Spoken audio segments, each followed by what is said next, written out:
پھر کسی کے بچے کے ساتھ یہ غداری نہیں ہوتی کہ 5 کلو کے بچے کو 6 گھنٹے کے اندر 7 کلو دوا چلا دی جاتی ہے اور اس کے بعد اگلا پرچہ دے دیا جاتا ہے، پھر بوتلیں لے کر کے آؤ، پھر 7 کلو دوا۔ میں پوچھنا چاہتا ہوں جس بچے کا وزن 5 کلو ہے اس کو 24 گھنٹے کے اندر 14 کلو دوا کیسے لگ سکتی ہے؟ کیسے لگ گئی 14 کلو دوا؟ تو یہ کیا ہو رہا ہے؟ صرف ٹانکے پر لگے ہیں، اس کے بعد بھی بچہ نہیں بچتا ہے۔ میں کہتا ہوں سنو، ڈاکٹر بعد میں بناؤ، غلام مصطفیٰ پہلے بناؤ۔ جب وہ دوا لکھے گا، دوا بعد میں لکھے گا، درود پہلے پڑے گا، بسم اللہ پہلے پڑے گا، دوا میں فائدہ ہو نہ ہو، مصطفیٰ کے نام سے فائدہ پہلے ہو۔ کون سے خدا کی قسم، جس قوم کے 10 سال کا بچہ قرآن کا حافظ ہو سکتا ہے نا، اس قوم کے لیے IAS IPS بننا کوئی بڑی بات نہیں ہے، کوئی بڑی بات نہیں ہے۔ ہماری قوم کے 10 سال کا بچہ اگر حافظ ہو سکتا ہے نا تو انشاءاللہ العظیم 90% ہماری جماعت میں IAS IPS پیدا ہو سکتے ہیں۔ بے شک لیکن پڑھ کے ہی نہیں دے رہے، نقل کر کے تو ہائی اسکول پاس کرتے ہیں اور کہتے ہیں نام دیکھ کے نا مسلمان سمجھ کے نکال دیا۔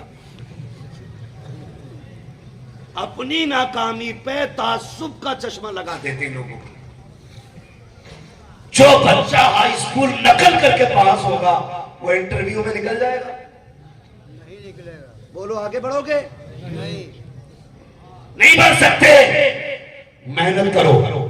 میں کہتا ہوں یار کسی کی بیٹی کو ناچنے پہ مجبور نہ کرو، ورنہ یاد رکھنا اگر آج تم کسی کی بیٹی کی عزت کو تماشا بناؤ گے اس وقت تک موت نہیں آنی ہے جب تک تیری بیٹی کی عزت کا تماشا نہیں بنے۔ بدلو اپنے رویے، ناچنے والا ادھر ناچنے والی ادھر، اور چھٹے چھٹے گنڈے معاشرے کے بیٹھتے ہیں آگے، ٹیبل پہ گڈیاں لگائی جاتی ہیں۔ کون ہے؟ مکھیا کا بیٹا ہے، پردھان کا بیٹا ہے۔ آج مقابلہ چلے گا، دیکھیں قسمت کتنا دم ہے جب چلتی ہے دولت کی بربادی، ادھر سے ادھر کا جواب چلتا ہے تو لوگ یوں اڑایا کرتے ہیں پیسے کو، اس طرح پیسے لٹاتے ہیں، لوگ کہتے ہیں موج آ گئی۔ آج تو بھرم رکھ لیا مکھیا کے بیٹے نے، نام روشن کر دیا خاندان کا۔ نہیں، نام روشن نہیں ہوا ہے، آج نام دبا کے رکھ دیا ہے خاندان کا، عزت لوٹ لی گئی اس نوجوان نے خاندان کی۔ اگر پیسہ زیادہ بھی تھا اس پیسے کو نچنیوں پہ نہ لگاتے، تماشے پہ نہ لگاتے۔ تیری بستی کے اندر کوئی غریب تھا جو اسکول مدرسے کی فیس نہیں دے پا رہا تھا، اس پیسے کو اٹھا کر کے اس کی تعلیم پہ لگا دیتا۔ اگر اس پیسے سے پڑھ کے وہ IAS IPS بن کے کرسی میں بیٹھتا تو کبھی بھی ہوتا، کرسی ہندوستان کی ہوتی، نظام مدینے والے مصطفیٰ کا۔ قوم کی زیادہ تر توجہ جو ہے نا یا تو عرصوں پہ ہو گئی ہے، مزاروں پہ ہو گئی۔ اچھن خان، جمن خان، مدن خان، بھاڑن خان، جو بھی مر رہا مزار بنتا چلا جا رہا ہے۔ اندر چاہیں لٹکیاں چل رہی ہیں، اوپر 50 لاکھ کا گنبد بنا رکھا۔ تھوڑا ہلکا ہاتھ رکھو یار۔ دے دادر مزار پہ مزار۔ اگر کوئی پوری زندگی پتنگ اڑاتا رہا تو نام ہی پتنگ چھڑک دی، اس کا بھی مزار۔ ہاں بھائی، پورا بساط کھانا لٹکائے گھومتا رہا، بال اپنی بیوی سے زیادہ لمبے رکھتا تھا۔ ہاں پیر صاحب، اس کا نام رنگیلے بابا رکھ دیا۔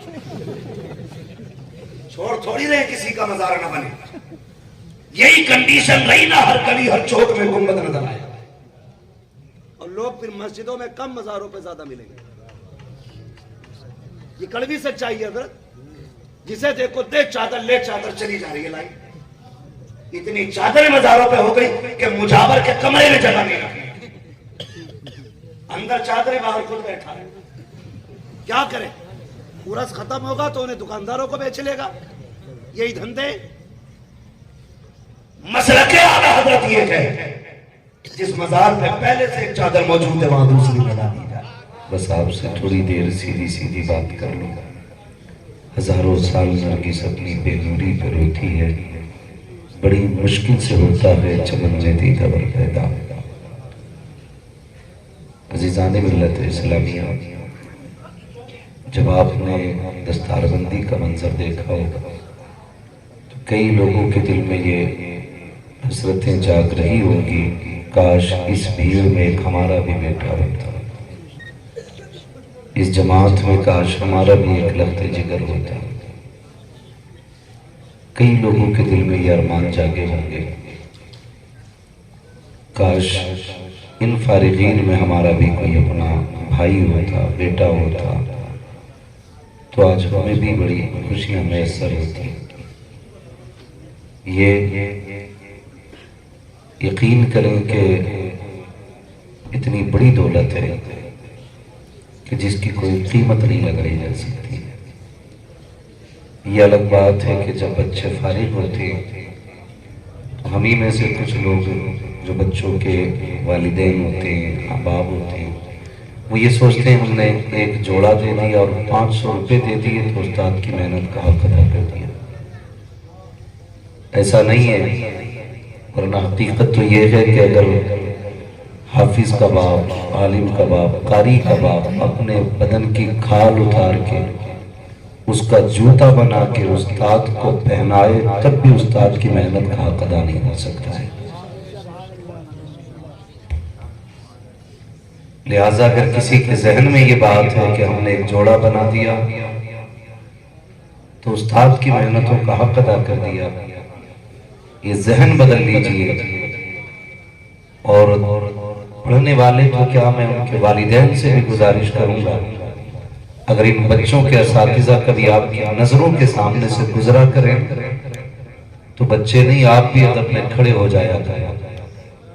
اعلیٰ حضرت نے استاذ کو مقدم رکھا اور کہا تھا میرے استاد، ماں باپ، بھائی بہن، اہل ولد و عشیرت کے لاکھوں سلام۔ استاد کا مرتبہ بہت اعلیٰ ہوتا ہے، اور یہ اساتذہ اکرام کے رت جگہوں کا نتیجہ ہوتا ہے جو ایک انسان کو زمین سے اٹھا کر کے یہ آسمان تک پہنچا دیتے ہیں۔ ان کی محنت کا کوئی صلہ ہم نہیں دے سکتے۔ انہوں نے جو محبتیں پیش کی ہیں ہمارے ساتھ، ہم اس کا کوئی بدلہ انہیں نہیں دے سکتے۔ البتہ اتنا ضرور کیا کریں، جب بھی کبھی اپنے ہاتھ اٹھایا کریں دعا کے لیے نا، تو اپنے بچوں کے استاذ کے لیے اور اپنے استاذ کے لیے دعا ضرور مانگا کریں، اس لیے کہ یہی شخصیتیں ہوتی ہیں جو انسان کو مٹی سے سونا بنا دیتے ہیں، جو نکموں کو کامیاب بنا دیتے ہیں۔ ہاں تو ذمہ داری بنتی ہے کہ ہاتھ جب بھی اٹھیں ان کے لیے دعا ہونی چاہیے۔ مجھے آج بھی یاد ہے، میرے والد گرامی آج بھی کبھی اپنے استاد گرامی کا تذکرہ کرتے نا، قاری احمد جمال صاحب تبلا کا، تو آج بھی آنکھیں بھیگ جاتی ہیں۔ میں کبھی کبھی پوچھتا ہوں ابو، استاد تو میں نے بہت سارے لوگوں کو دیکھے، آپ اس طرح ذکر کرتے ہیں تو کہتے ہیں یار تجھے کیا پتا، باپ اتنا پیار نہیں کر سکتا جتنا استاد پیار کیا کرتا ہے۔ تو یہ ان کی قربانیاں ہوتی ہیں، اور یاد رکھیے گا جو جتنا زیادہ ادب کرتا ہے اللہ اتنی زیادہ عزت عطا فرماتا ہے۔ سمجھ رہے میری بات؟ جو جتنا زیادہ استاد کا احترام کرتا ہے اللہ اتنی ہی زیادہ عزت عطا فرمایا کرتا ہے۔ یہ اساتذہ اکرام کی اپنی شان ہے، بڑی محنتیں ہوتی ہیں۔ لوگ یہ سوچتے ہیں ہمیں کیا مطلب ہے، اور کئی بار مدرسے میں بچہ ڈالتے وقت ابا کہتا لو جی پڑھنے دے رہا ہوں، اس سے کام نہ کرانا۔ اگر استاد جوتی اٹھوا لے، کپڑے دھلوا لے، رومال دھلوا لے، پریس کرا لے تو ابا کے سیدھی بات کرتا میں نے بچہ پڑھنے بھیجا تھا، نوکری کرنے نہیں بھیجا تھا۔ گدھے تجھے پتا نہیں ہے یہاں جتنی زیادہ خدمت کی جاتی ہے اللہ اتنا زیادہ علم عطا فرمایا۔ اگر کسی کے ذہن میں یہ بات ہو کہ صرف گھٹنے رگڑنے سے علم آتا ہے تو ساری کتابیں مارکیٹ میں ملتی ہیں، ہر فن کی کتاب کا ترجمہ اردو میں موجود ہے۔ اگر صرف محنت سے قابل بنتے نا یار تو پھر مدرسوں کی ضرورت نہیں ہوتی۔ یہ جو ذہن سازی ہو گئی ہے نا ہم لوگوں کے آپس میں ذہن بن گئے، آج کوئی خدمت تو کرا لے استاد سے، استاد کوئی خدمت تو کرا لے، مجال ہے۔ باپ دیکھ لے موڈ خراب ہو جاتا، بچہ پڑھنے دیا تھا نوکری کرنے نہیں، صفائی کے لیے دوسرا بندہ رکھو، میرا بچہ نہیں۔ ہوش نہیں ہے تجھے نہیں پتا کبھی اس کے ہاتھ اٹھ جائیں گے، کب اللہ تقدیر چمکا دے گا۔ تم نہیں جانتے ہو کبھی اس کے ہاتھ اٹھیں گے کب اللہ اس کو بلندیوں کا بلند مینار عطا فرمائے گا۔ جب استاد کے پاس بچے لایا کرو نا، یہ مت کہا کرو صرف یہ پڑھنے کے لیے، کہہ دیا کرو یہ آپ کو جو چاہیے اس سے کرائیے۔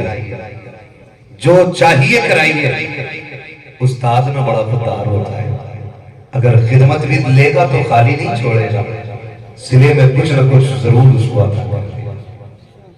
لیکن ایک ماحول ایسا ہے, کئی جگہ کی ایسی شکایتیں ملتی ہیں, کسی نے استاد نے پاجامہ کپڑے پریس کرنے دے دیے تو بچے کا ہاتھ پکڑا لے کے چلا گیا, یہ پڑ جائے گا. نہیں, ایسا نہ کریں. بہت بڑا نام ایک ہے مفتی احمد یار خان میرے رحمۃ اللہ تعالیٰ نے, بہت بڑا. آپ کی بات نام ہے, خاتون آئی کہنے لگی جناب یہ میرا بیٹا ہے, پڑھا دیا. آپ نے دیکھا, کہنے لگی اس وقت لے کے آئی, اب تو ایڈمیشن بھی کہیں نہیں ہو رہی. خاتون نے کہا حضرت جی ایڈمیشن کا جو وقت تھا اس میں بچے کو لے کے دوڑتی رہی, کبھی ادھر کبھی ادھر, تاکہ کوئی میرے بچے کو پڑھا دے. لیکن سب نے کہا نہیں یہ نہیں پڑھ سکتا, تھک ہار گئی ہوں تو آپ کے پاس لے کے آئی ہوں. فرمانے لگے میرے پاس کیوں لائی ہو؟ کہا حضور اپنی خدمت میں رکھ لی تھی. کہا کیا کرانا ہے؟ کہا جو آپ کی مرضی کرے وہ کرائیے. مدرسے والوں نے ٹھکرا دیا ہے, اگر یہ کچھ نہ بھی پڑھے گا تو یہ سوچ کے لائی ہوں اللہ والے کی خدمت تو کرتا رہتا ہے. سمجھ پا رہے ہیں نا میری بات؟ آپ بات سمجھ پا رہی ہے؟ ایسا تو نہیں گونج کی وجہ سے بات صاف سمجھ میں نہیں آ رہی. ارے یہ تو ذرا کہتے ہیں یا رسول اللہ, یہ پیچھے والے لوگ بھی بولتے ہیں یا رسول اللہ. کہتے ہیں کہ اصول خدمت کے لیے رکھ لیے, جو چاہے آپ کرائیے. جب اتنی بات کہی نا, فرمانے لگے ٹھیک ہے بھئی کیا کرے گا؟ اس نے کہا حضور جو آپ کا حکم ہے وہ کرتے رہے. فرمانے لگے چل ٹھیک ہے, پھر ایک کام کر, میرے گھر میں جانور ہے, ان کا چارہ کاٹ کے لانا, ان کا چارہ کاٹ کے لانا, ان کا چارہ کاٹ کے لے کے آنا ہے, ان کو سانی کر کے دینی ہے, پھر صفائی بھی تجھے کرنی ہے, جانوروں کو کھلانا پلانا بھی تجھے ہے. کبھی وقت مل جایا کرے تو پھر ہمارے پاس آ کے بیٹھ جایا کرنا. یہ کس نے کہا؟ یہ مفتی احمد یار خان نعیمی رحمۃ اللہ تعالیٰ نے کہتے ہیں جب وقت مل جایا کرے تب آ کے بیٹھ جایا کرنا. اللہ اکبر. یہی ہوا. 7 سال تک حضرت کی دربار بھی کرتا رہا. یہ 7 سال تک جانوروں کو چارہ ڈالتا رہا, 7 سال تک جانوروں کی خدمت میں رہا. کبھی وقت مل جاتا تو حضرت کے پاس آ کے بیٹھ جاتا. پھر ایک دن وہ آیا, یہی محفل سجی, دستار کا وقت تھا, فارغین کی لائن لگی تھی, حضرت کی نگاہیں اس کو ڈھونڈ رہی تھی جو حضرت کی خدمت کیا کرتا تھا. آپ نے اعلان کیا فارغین ممبر پہ آئیں, تو جتنے فارغ ہونے والے لوگ تھے وہ سارے ممبر کے قریب آ گئے. چونکہ خادم تھا, اس کے تو ذہن میں بھی بات یہ نہیں تھی کہ آج ہمیں بھی کچھ ملنے والا ہے. ایک کونے میں سمٹ کے بیٹھا تھا. حضرت نے اشارہ کیا, ذرا یار آنا, تو کیوں بیٹھا ہے؟ دوڑ کے آئے, شاید کوئی کام ہوگا. فرمانے لگے بیٹے سب کو اپنا کام کرنا ہے, آج مجھے اپنا کام کرنا ہے. سمجھ پا رہے میری بات؟ سب کو اپنا کام کرنا ہے, مجھے اپنا کام کرنا ہے. یہ کہنے کے بعد آپ نے بلایا, کہا حضور حکم فرمائے. آپ نے علماء کو حکم دیا کہ ان تمام فارغین کی دستار بندی آپ کریں گے, اور اس خادم کی دستار بندی میں اپنے ہاتھوں سے خود کروں گا. یہ کون ہے خادم؟ جس نے جھاڑو لگائی تھی یہ وہ ہے, جس نے آپ کے جانوروں کا چارہ کاٹا تھا یہ وہ ہے, جس نے صفائی کی تھی یہ وہ ہے, جو آپ کی خدمت کرتا رہا یہ وہ ہے. خدا کی قسم تاریخ گواہ ہے, تمام پڑھنے والوں کی دستار بندی علماء نے کی تھی, اور خدمت کرنے والے کی دستار بندی خود حضرت نے اپنے ہاتھ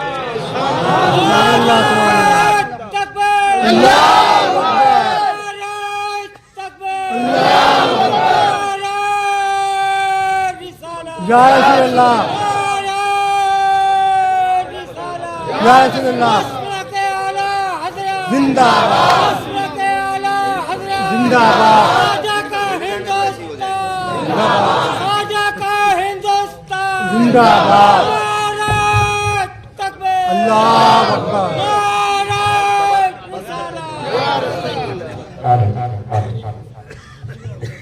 جو ہے آپ لوگوں کی بھائی ایگو بند کرو, آواز دے دو نا اس کو, تھوڑی سی ایگو بند کر کے اس کو تھوڑی سی آواز دے دو, تھوڑا مشین سے آواز اتنی بڑھا دے کہ بس یہاں آواز ہے. توجہ ہے آپ لوگوں کی, بس اتنا ہی رہنا. آپ نے نا خود اپنے ہاتھوں سے دستار بندی, لیکن استاد ہوتا ہے. جانتے جب آپ نے پگڑی باندھنا شروع کی نا, ادھر شاگرد رویا, ادھر حضرت رونے لگے. آپ فرماتے تو کیوں رو رہا ہے؟ اس نے کہا حضور میں ان عزتوں کے لائق تو نہیں تھا نا جو آپ نے مجھے دی ہیں، میں اس لائق کہاں تھا جو آپ نے مجھے عزت بخشی ہے، حضور میری پگڑی کیوں باندھی جا رہی؟ فرمانے لگے یار انہوں نے اپنا کام کیا ہے، تو نے اپنا کام کیا ہے، انہوں نے اپنا کام کیا ہے، تو نے اپنا کام کیا ہے۔ اور اس کے بعد میں پگڑی کا جب پھیر گھماتے جاتے ہیں میں روتے جاتے ہیں، حضور آپ کیوں رو رہے ہیں؟ کہنے لگے میں اس لیے رو رہا ہوں یار یہ جتنوں کی پگڑی بندھی ہے نا یہ چلے جائیں گے اور یہ دور دور جا کے دین کی خدمت کریں گے، وعدہ کر تو مجھے چھوڑ کے تو نہیں جائے گا نا، تو مجھے چھوڑ کے نہیں جائے گا۔ کہا حضور کیسی بات کر رہے ہیں؟ آپ فرماتے ہیں یار اب تو میری نظر بھی کمزور ہو گئی، یادداشت بھی کمزور ہے، چابیاں کہاں رہتی تجھے پتا ہے، کہا ڈائری کہاں تجھے پتا ہے، رجسٹر کہاں ہے تجھے پتا ہے، حساب کتاب سارا تو جانتا ہے، اگر تو چلا گیا میرا کام کون دیکھے گا؟ کون دیکھے گا میرا کام؟ رو کے کہنے لگا حضور آپ کو چھوڑ کے نہیں جانا ہے۔ کہا کیوں؟ کہ جب زمانے نے ٹھکرایا تھا تب تم نے مجھے سینے سے لگایا۔ علماء فرماتے ہیں جب کسی مسئلے میں جا کر کے سارے علماء تھک جاتے تھے اور کوئی مسئلہ حل نہیں ہوتا تھا تب یہ فیصلہ کیا جاتا تھا چلو اس کے پاس چلیں جس کو حضرت نے سینے سے پلایا تھا، جسے نظر سے نظر ملا کے دیا تھا۔ کہا جو مسائل کہیں حل نہ ہوتے تھے اس کی خدمت میں آتے، ایسا لگتا تھا زبان اس کی ہوتی تھی، فیضان صدر اللہ فاضل کی چوکھٹ کا ہوا کرتا۔ خدارہ استاد کی عزت کیا کریں، صرف اگر گھٹنے رگڑنے سے کچھ آتا نا تو مدرسوں کی ضرورت نہیں ہوتی۔ میں پڑھنے والوں سے بھی گزارش کروں گا جب تک زندہ رہنا نا استاذ کی عزت کرتے رہنا۔ اگر آپ کچھ پڑھنے لگ گئے یا بولنے لگ گئے، آپ کو ذرا سی بات کرنے کی آ گئی، اس کا مطلب یہ مت سمجھ لینا آپ کچھ ہو گئے۔ لوگ راستے بدل دیتے، نہیں یہ میرے ناظرے کا استاد ہے اور میں ٹھہرا مفتی صاحب، میں جاؤں گا ہاتھ چومنے پڑیں گے، شرم کر، اگر بنیاد مضبوط نہ ہوتی تو اتنی بڑی عمارت نہیں بنتی، بنیاد مضبوط رکھی گئی ہے تب اتنی بڑی عمارت بنی ہے، اگر بنیاد کمزور ہوتی عمارتیں گر جایا کرتی ہیں۔ استاد کبھی راستے میں سامنے سے آیا کرو تو جان بوجھ کے آگے جایا کرو، اس کے قدموں پہ گر جایا کرو، تم نہیں جانتے وہ ایک بار گرو گے اللہ ہمیشہ کے لیے بلند فرماتے ہیں۔ استاد کی عزت بڑی ضروری ہے، بہت زیادہ ضروری ہے، اور یہ فقدان ہوتا جا رہا ہے۔ آج مجھے بہت خوشی ہوئی ہے کہ تقریباً 31 بچے فارغ ہوئے، 35 بچے فارغ ہوئے، 35 بچے، ان میں اکثر قاری ہیں اور حافظ بھی ہیں۔ میرے والد گرامی کے استاد گرامی بیٹھے، یعنی میرے دادا جان قاری احمد جمال صاحب قبلہ۔ ہندوستان بھر میں ہم لوگ گھومتے ہیں، تجوید کا بڑا فقدان ہے۔ مدرسوں میں ہمیں نا صرف اس فن کو رسمن پڑھایا جا رہا ہے، پتہ چلا پیر مغا بن گئے اور بسم اللہ تک پڑھنی نہیں آتی، جبکہ حقیقت یہ ہے کہ نحو، صرف، منطق، فلسفہ، جتنے بھی فنون ہیں نا سارے قرآن کے لیے پڑھائے جاتے ہیں، اور وہی قرآن نہیں آتا، وہی قرآن نہیں آتا۔ 1.5 گھنٹہ عربی میں تقریر بندہ کر رہا ہے لیکن قرآن کی چند آیتیں ڈھنگ سے نہیں پڑھوا رہا ہے۔ یہ پوچھا جائے گا قبر میں کہ بتا عربی کتنی اچھی بولتا تھا؟ یہ حالات ہے ہماری قوم کے، اور ہم نے نا بہت بڑی ناانصافی کی ہے۔ ہریرا غیرہ نتو خیرہ کو ہم نے کرسی پہ بٹھا دیا، پیر بعد میں بناؤ قرآن پہلے سنو۔ جسے قرآن نہیں آتا وہ پیر بننے کے لائق ہی نہیں ہے۔ ہاں تم بھی کر رہا تو بسم اللہ بڑی شین سے پڑھ رہا، اور ہماری قوم جوتے اٹھانے پہ لگی ہے۔ حالات دیکھو، یہ قرآن نہیں آ رہا ہے ہمیں، آئے کہاں سے سب جانتے ہیں کہ اب کسی کو مسئلہ تو ہے ہی نہیں نا قرآن سیکھنے کا، یہاں تو جتنا آؤ باؤ تاؤ ہوگا نا اتنا بڑا پیر ہے۔ اور بھائی قرآن اصل ہے پڑھنے کے لیے، اگر قرآن آپ کو نہیں آتا نا پھر آپ کی نماز بھی نہیں ہوتی، اور جب نماز نہیں تو پھر کیا کرو گے بتاؤ؟ ہم تو یہ سوچتے ہیں کہ لمبی لائن لگ جائے، 8-10 گاڑیاں آگے پیچھے ہوں، حضور آ رہے ہیں، حضور آ رہے ہیں۔ حضور ہے کوئی طوفان نہیں ہے بھائی، نفس پرستی سے باہر نکلو، خدا پرستی کرو۔ خدا پرستی کرو. آج قرآن اگر میں کہہ دوں کہ لیبل لگایا جائے پیر وہی بنے گا یا منبر پہ وہی بیٹھنے کا حقدار ہے جسے قرآن آتا ہو, 90% لوگ باہر ہو جائیں گے. 90% لوگ. یہ کنڈیشن ہے ہماری. جلسے ہماری قوم میں سب سے زیادہ ہو رہے ہیں, سب سے زیادہ دھیان عرسوں پہ, میلوں کی بھیڑ بھی کم نہیں ہے. ایک ایک مزار پہ ایک ایک وقت میں 200 چادریں چڑھی ہیں. مگر مجھے بتاؤ جن بستیوں میں عرس زیادہ, ان بستیوں میں قرآن کتنی عورتوں کو آتا ہے؟ کتنے لوگوں کو قرآن آتا ہے؟ کبھی بیٹھ جاؤ 40ویں میں جا کر کے, اتنا مکروہ پڑھتے ہیں کہ دماغ میں درد ہونے لگتا ہے. پوچھو ان علماء سے, غلط پڑھنے والے پہ قرآن خود لعنت بھیجتا ہے کوئی بتانے والا؟ کون کہے گا ہم سے؟ او بھائی لازم کر لو قرآن کو تجوید کے ساتھ پڑھنا, لازم کرو. اور اداروں کے اندر بڑی سختی کے ساتھ اس پہ عمل ہونا چاہیے کہ منطق و فلسفے سے زیادہ توجہ علم تجوید پہ ہونی چاہیے. رسمی طور پہ قاری رکھ لیے جاتے ہیں, رسمی طور پہ سندیں بانٹ دی جاتی ہیں. آپ اس زمین پہ بیٹھے ہو جس زمین پہ میں کہتا ہوں کہ اپنے اس پورے خطے کا سب سے بڑا قاری آپ کی زمین پہ رہتا ہے. ہاں بڑا ضروری ہے. لوگ کہتے ہیں بڑا قرآن پڑھنے کچھ ہو ہی نہیں رہا. بھائی قرآن آج بھی وہی ہے جو کل تھا. فرق اتنا ہے کہ آپ کو پڑھنا نہیں آ رہا ہے, پڑھنا نہیں آ رہا ہے. قرآن کو تجوید کی رعایت سے پڑھا کرو, یہ ضروری ہے. لیکن کوئی اس پہ اتنا زور نہیں دے رہے ہیں لوگ. سب سے زیادہ زور اس وقت جو ہے نا, مقرر بن جاؤ, پیسہ خوب کمتا رہے گا, کچھ آئے نہ آئے شاعر بن جاؤ, کمائی ہوتی رہے گی. یہ ساری چیزیں بعد میں بھائی. قرآن پہلے, قرآن پہلے. آج نا یہ کنڈیشن ہے, کبھی کبھی سنے نا خطبے تو ایسا لگتا ہے جیسے کہ کبھی انہوں نے قرآن پڑھا ہی نہیں تھا. اور آپ اس بات پہ توجہ دیں کہ اگر تجوید کی رعایت سے آپ کو قرآن نہیں آتا ہے تو پھر نماز آپ کی نہیں ہوگی, اور جب نماز نہیں ہوگی تو پھر سوچ لیں حساب کتنا مشکل پڑے گا, کتنا مشکل حساب ہونا ہے. ہم بس یہ سوچتے ہیں کہ کسی طریقے سے ہمارے نام پہ لیبل لگ جائے, لیبل لگ جائے. نہیں, کوشش یہ کریں اور ایک اچھے استاذ کا انتخاب کر کے قرآن پڑھیے گا. اچھے استاذ کا انتخاب کر کے. درسگاہوں کے اندر ہمارے مدارس میں اللہ کا شکر ہے قابل ترین اساتذہ رہتے ہیں, لیکن ہماری بہن بیٹیوں کی تعلیم پہ اگر بات کی جائے تو وہ کسی خالہ سے پڑھ کے آئی ہے, کوئی کسی پھوپھی سے پڑھ کے آئی ہے, عمر 40 سال ہو گئی, آج بھی ہجے ختم نہیں ہو رہے, ہجے ختم نہیں ہو رہے. یہ حالات ہیں ہماری قوم کے. ہمیں قرآن پہ سب سے زیادہ زور دینا, سب سے زیادہ زور قرآن پہ دینا. نوجوانوں آپ بھی قرآن پڑھو, عادت بنا لو قرآن پڑھنے کی. قرآن پڑھنا صرف حافظوں کی ذمہ داری نہیں ہے, صرف علماء کی نہیں ہے. اللہ توفیق دے, فجر پڑھیں تو روز کم سے کم 1 پارہ پڑھیں. 1 پارہ نہیں پڑھ سکتے, 1 رکوع پڑھ لیا کریں. اتنا بھی نہیں پڑھ سکتے, کم سے کم 3 آیت پڑھ لیا کرو. اتنا بھی نہیں کر سکتے 1 آیت پڑھ لیا کرو. اگر بالکل بھی پڑھنا نہیں آتا نا, پاک صاف ہو کے قرآن کو دیکھ لیا کرو, قرآن دیکھ لیا کرو. اپنے دن کا آغاز قرآن سے کیا کرو. لوگ کہتے ہیں برکتیں ختم ہو گئی, بڑی تقریریں کرتا, تجھے تو کوئی ڈوری آتی ہوگی نا کہ روزی لپٹ کے ہمارے گھر آ جائے. میں کہتا ہوں سب سے پہلی بات تو یہ کہ ہمارے بزرگوں کا جو طریقہ تھا نا, روز فجر بعد ہماری مائیں مصلی پہ بیٹھ کے قرآن پڑھتی تھی. آج قرآن پڑھنے والا کوئی نہیں.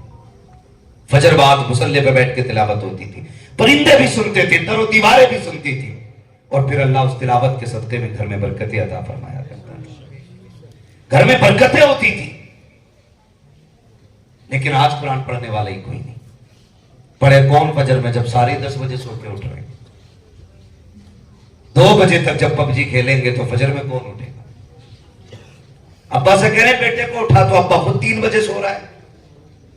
جب وہ 3 بجے سوئے گا تو پھر بیٹا کتنے بجے سوئے گا؟ آپ کو میں بتا دوں, یہ جو تاج دیکھ رہے ہیں نا یہ سروں پہ, یہ خالی محنت اور خالی ایک دم سے دعاؤں سے بھی نہیں آتے. یاد رکھیے گا بیٹے, اس وقت نصیب والے ہوتے ہیں جب ان کی